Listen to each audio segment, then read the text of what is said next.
মধ্যপ্রাচ্যে চলমান পরিস্থিতির জেরে বিশ্বজুড়ে জ্বালানি তেলের বাজারে অস্থিরতা বিরাজ করছে। ঠিক তখনই ভবিষ্যতের পরিবহন ব্যবস্থায় নিজেদের আধিপত্য বিস্তারের কথা জানান দিচ্ছে চায়না। একসময় যা ছিল শুধুই কল্পনা, এখন তা বাস্তবে ধরা দিচ্ছে। মাত্র 5 মিনিটে চার্জ হওয়া ইলেকট্রিক গাড়ি থেকে শুরু করে কৃত্রিম বুদ্ধিমত্তা বা এআই চালিত কার, সবই এখন চায়নার হাতের মুঠোয়।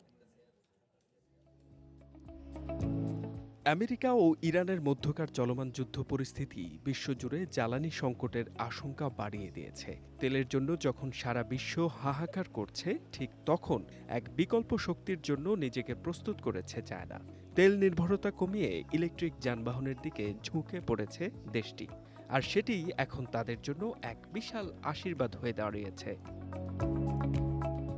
সম্প্রতি বেইজিং অটোশোর প্রদর্শনী কেন্দ্রে দেখা মেলে অত্যাধুনিক ডিজাইনের ইলেকট্রিক গাড়ির। প্রদর্শনীর অন্যতম প্রধান আকর্ষণ অত্যন্ত দ্রুত গতির চার্জিং প্রযুক্তি। উদ্ভাবকদের দাবি, মাত্র 5 মিনিটের চার্জেই দীর্ঘ পথ পাড়ি দিতে সক্ষম এই গাড়িগুলো, যা ইভি বা ইলেকট্রিক গাড়ির প্রযুক্তির মোড় ঘুরিয়ে দিয়েছে। শুধু হার্ডওয়্যার নয়, সফটওয়্যারের দিক থেকেও চায়না এখন অনন্য। কৃত্রিম বুদ্ধিমত্তা বা এআই চালিত অটোনোমাস সিস্টেমের মাধ্যমে গাড়িগুলো এখন নিজেরাই সিদ্ধান্ত নিতে পারছে রাস্তায় কিভাবে চলবে।